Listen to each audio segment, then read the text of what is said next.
जय श्री राम। कक्षा 12वीं केमिस्ट्री अध्याय 8 डी एवं एफ ब्लॉक। आज का तत्व है संक्रमण तत्व परिवर्ती ऑक्सीकरण अवस्था दर्शाते हैं। ये लिखे है संक्रमण तत्व परिवर्ती ऑक्सीकरण अवस्था। ये परिवर्ती सब्जेक्ट कब आए? 2014, 2015, 2019 मोस्ट एमपी क्वेश्चन है। परिवर्ती देखो परीक्षा बोर्ड क्या पढ़ते हो, एग्जाम का समय हमारे साथ याद करने की कोशिश करो, याद करो। तो यहाँ पर वर्ड है परिवर्ती।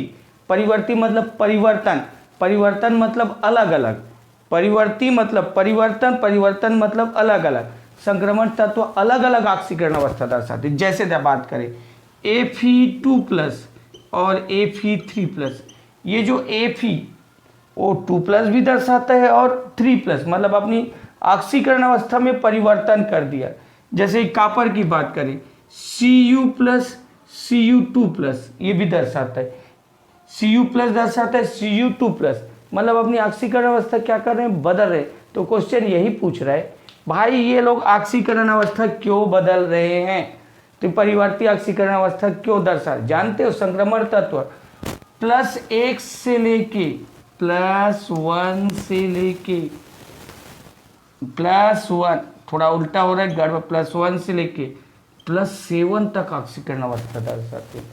संक्रमण तत्व +1, +2, +3, +4 कहाँ तक दर्शाते? +7 तक, इतना ऑक्सीकरण अवस्था दर्शाते बदलते हैं। तो यही बोल रहा है कि भाई इतना बदलते क्यों है, परिवर्ती क्यों दर्शाते हैं।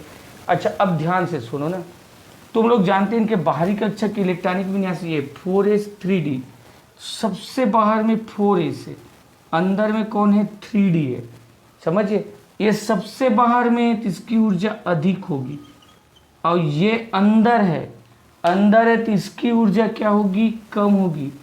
लेकिन क्या होता है जानते हो, दोनों की ऊर्जा लगभग बराबर। देखो ये सबसे बाहर है तो इसकी ऊर्जा क्या होना चाहिए था, अधिक। ये अंदर है तो इसकी ऊर्जा को क्या है, कम।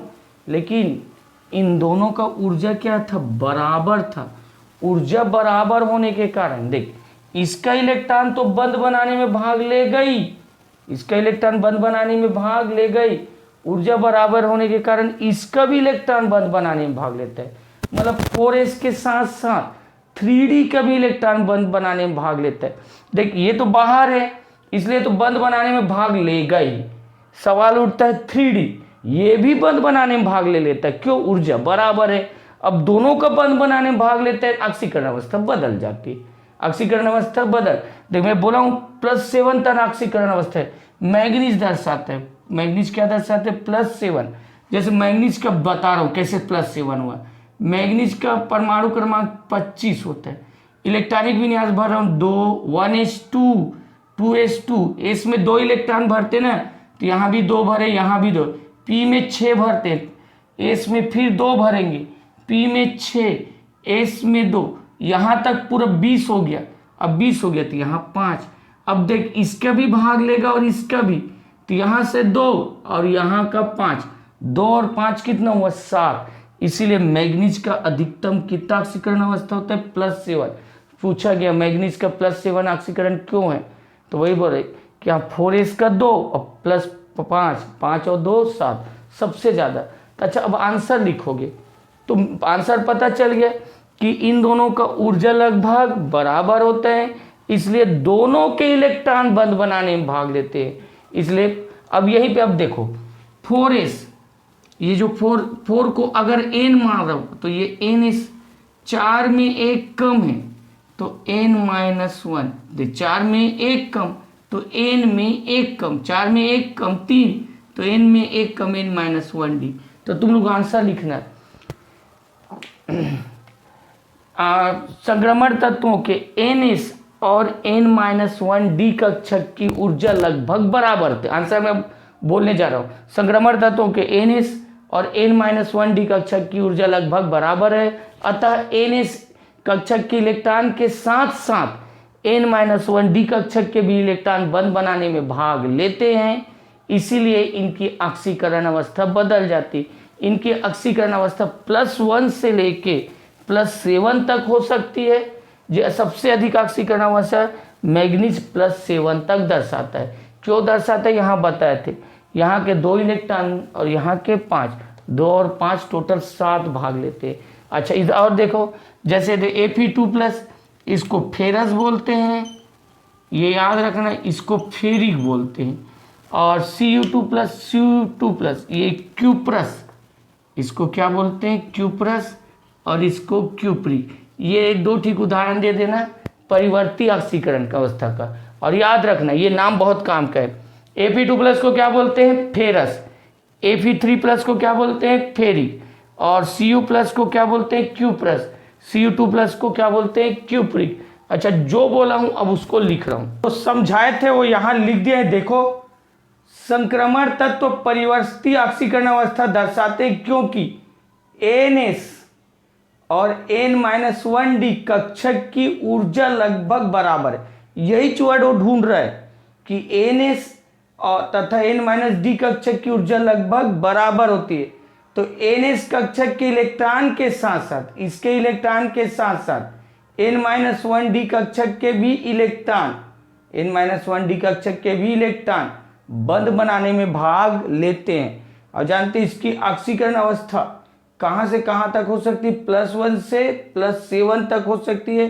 Mn की ऑक्सीकरण अवस्था सबसे अधिक +7 होती है। तो ऑक्सीकरण अवस्था के लिए सूत्र लिख दिया, ऑक्सीकरण अवस्था बराबर NS कक्षक के बंध बनाने वाले इलेक्ट्रॉन, NS कक्षक के बंध बनाने वाले इलेक्ट्रॉन और N-1D कक्षक के बंध बनाने वाले इलेक्ट्रॉन, ये उसका सूत्र होगा कुल कितना ऑक्सीकरण अवस्था। अच्छा उदाहरण जैसे Fe2+ और Fe3+ 2 ठीक दर्शाता है। एक को फेरस बोलते हैं, एक को फेरिक। ये नाम याद रखना, कुछ देर बाद ये बहुत MP हो जाएगा क्वेश्चन। ये फेरस और ये फेरिक, Cu+ और Cu2+ ये परिवर्ती ऑक्सीकरण अवस्था दिखा रहे हैं। ये क्यूप्रस और ये क्या है, क्यूप्रिक। 2 नंबर में क्वेश्चन आता है, लिख लेना। अच्छा एक क्वेश्चन और लिख दिए हैं, Zn+2 ऑक्सीकरण अवस्था दर्शाते क्यों। देख बाकी सब तो प्लस परिवर्ती ऑक्सीकरण अवस्था दर्शाते थे, जबकि Zn केवल +2 ऑक्सीकरण अवस्था दर्शाते। तो जानते इसका इलेक्ट्रॉनिक विन्यास करते, Zn 30 होता है। Zn कितना होता है, 30। इसका इलेक्ट्रॉनिक विन्यास करोगे 1s 2s 2p 3s 3p 4s 3d। ये याद रखना है, अब मैं बार हर वीडियो में बोल रहा हूँ क्योंकि ये हर वीडियो में काम आएगा। 1s 2s 2p 3s 3p 4s 3d।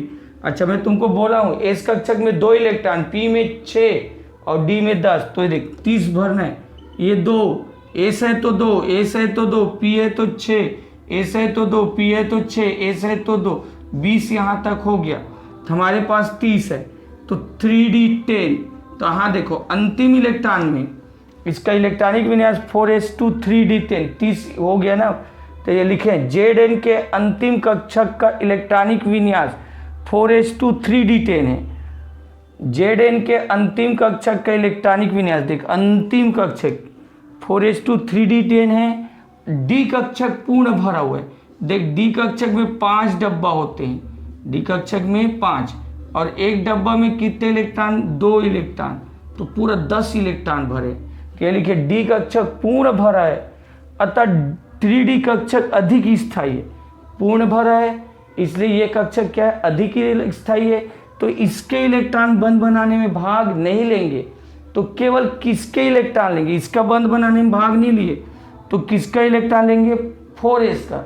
और 4s में कितने इलेक्ट्रॉन है, 2 इलेक्ट्रॉन।